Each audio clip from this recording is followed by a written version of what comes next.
Chapter 5, Section 1, Part 2. We're going to use the natural log properties to make taking derivatives a little simpler. You might have noticed in yesterday's homework, sometimes the u you have to choose involves a chain rule or a quotient rule or a product rule. Well, what if we use the log properties to simplify the function before we take the derivative? So let's rewrite this as the natural log of x plus 1 to the 1/2 power. The power rule for natural logs to expand is putting that 1/2 out in front and then do natural log of x plus 1. So now the inside of the natural log is just x plus 1 and the derivative of that is 1. So the derivative of our whole new function, which is equivalent to this one, is 1/2 times, and then the derivative of natural log of u is u prime, which is 1, u prime over u. So that simplifies to 1 over 2 times the quantity x plus 1.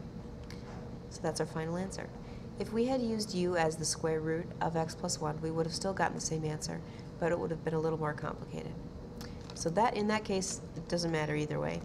However, in this case, if we take the derivative as is, we're going to have a quotient rule, we're going to have a product rule on the top, and a chain rule on the bottom, all inside of that quotient rule.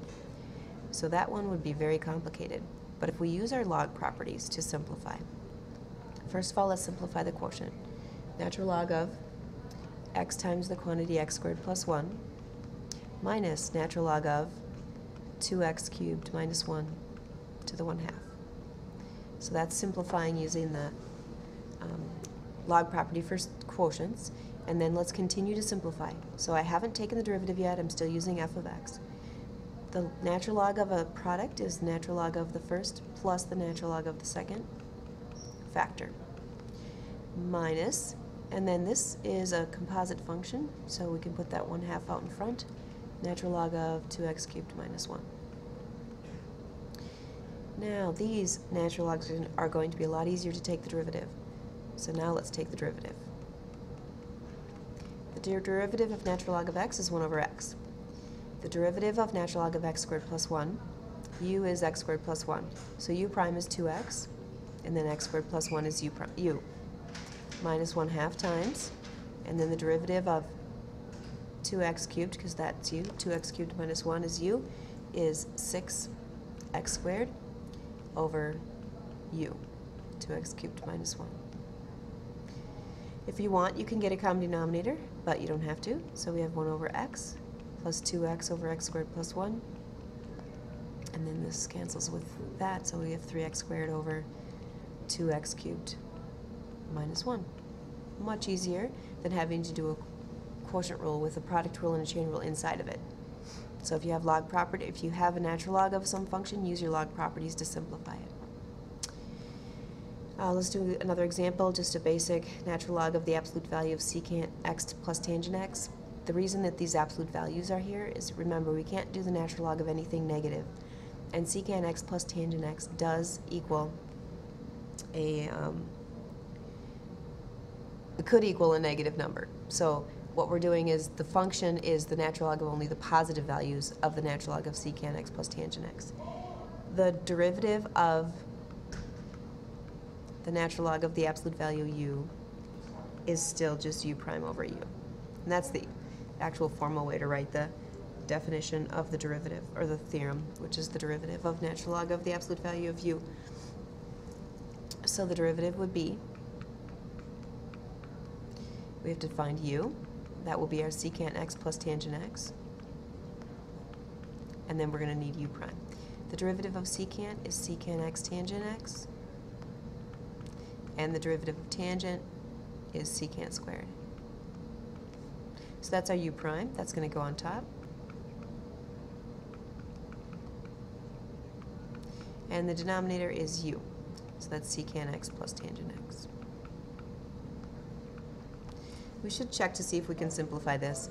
In the numerator, I notice I can factor out a secant x. So what's left is tangent x plus secant x. And that is the same thing as the denominator. So those factors can cancel. So then the derivative is just secant x. Remember, we're doing derivatives now. We will get back to integrating. We're going to mix them up. All right, logarithmic differentiation is a process involving actually putting a natural log into the function.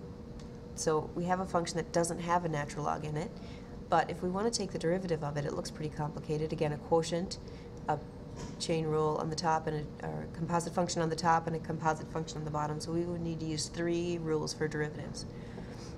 But if we want to make it simpler, we can force it to be a log function by taking the natural log of both sides, okay? That's the trick, is you have to take the natural log of both sides, and that changes it a little bit. And we'll talk about what we have to do differently because we've taken the natural log of both sides. All right, let's use our log properties to simplify that right side. So we're going to have natural log of x minus 2 squared minus natural log of x squared plus 1 to the 1/2. And then that simplifies to 2 times the natural log of x minus 2 minus 1/2 times the natural log of x squared plus 1. So now we're ready to take the derivative. Be clear about what you're doing in terms of simplifying versus taking the derivative. We have just simplified, that's all we did. And now we're going to take the derivative. So the derivative of natural log of y, think of y as a whole function. So the derivative of the natural log of u is the derivative of the inside function divided by the original inside function. So that's y prime over y. That's key. That's one big difference with logarithmic differentiation that you have to remember. The derivative over here is 2 times u prime over u. Over here we have 1/2 times u prime, so the derivative of this over u. Simplifying the right side, we have 2 over x minus 2 minus x over x squared plus 1. And that equals y prime over y. We're trying to find the derivative of y, right? So we're trying to find y prime. I need to isolate the y prime. So I'm going to multiply both sides by y. So this is the difference with logarithmic differentiation, something you didn't have to do in the previous examples when we already had a natural log in the problem. If we're introducing a natural log into both sides of the equation, it changes the left side a little bit, changes our process. So now we have y prime equals 2 over x minus 2 minus x over x squared plus 1 times y, but we don't want to leave a y in our answer. So go back and put in what y is equal to, which is x minus 2 quantity squared over the square root of x squared plus 1. Now you could multiply that in if you wanted to. You don't have to.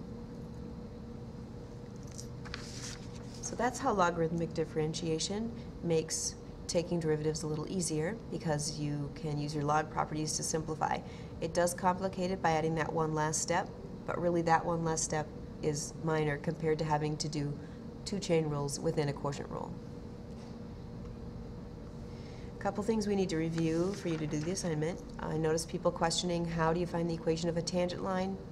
If you have a function, whatever that function might be, and you have a point that you're trying to find the tangent line that it goes through, you need the derivative of the function, then you need to plug that number into the function, and that gives you your slope. So plug that 2, the x value, into the function, the derivative of the function. Then you use y minus y1, so that would be the 0, equals m, that's this, that's the derivative with the number plugged in, times x minus 1, and that's the 2 right here. So just review from algebra 2 kind of, or algebra 1, the only new thing is to find the slope, you take the derivative and plug the x value into the derivative. And we've done that already, so just a review of that, make sure that's something you know how to do. You should be able to do that in your sleep at this point from now on. How do you do implicit differentiation? That's something that's going to be on your homework. Just remember, implicit differentiation means you're taking the derivative of a function that has x and y embedded in it. We don't have one of the variables isolated.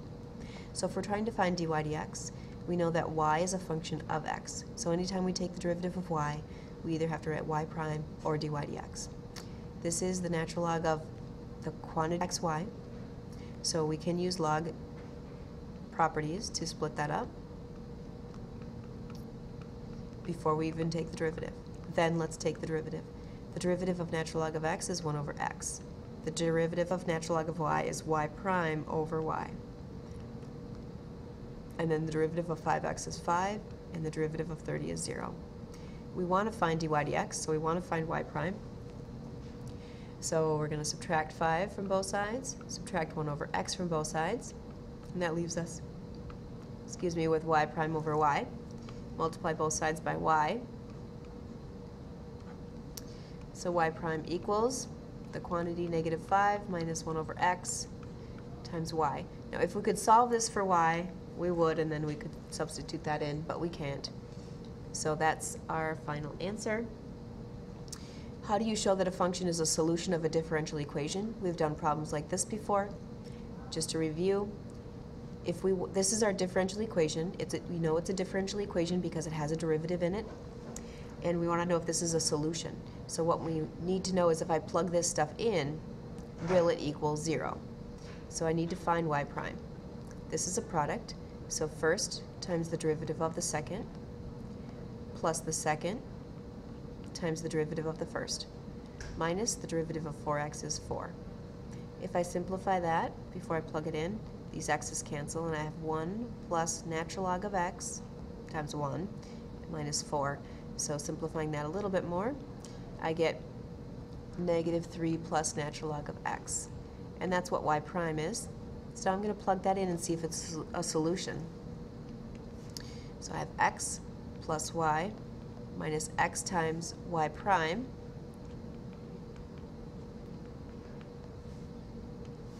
and see if it equals 0. So I have x plus y minus, plus, because negative x times negative 3 is 3x, and negative x natural log of x equals 0. Anything simplify, I can have 4x plus y minus x times natural log of x equals 0. Does that look like it's going to equal 0? I have this weird stuff going on here. So what do I do with that? Well, I do know that y equals x times natural log of x minus 4x. So let's put that in place of y here. So I'm going to have 4x plus x times natural log of x minus x times natural log of x minus 4x. Sorry, whoops, wait, hang on.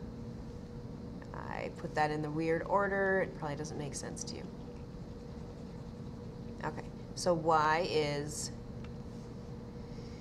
x times natural log of x minus 4x, and then the rest of it is minus x natural log of x. Does that really equal 0? Well, you can see that the 4x minus the 4x adds up to 0, and the x natural log of x minus the x natural log of x adds up to 0. So yes, it is a solution. Homework is page 331, 55 to 95 odd, 101 to 105 odd.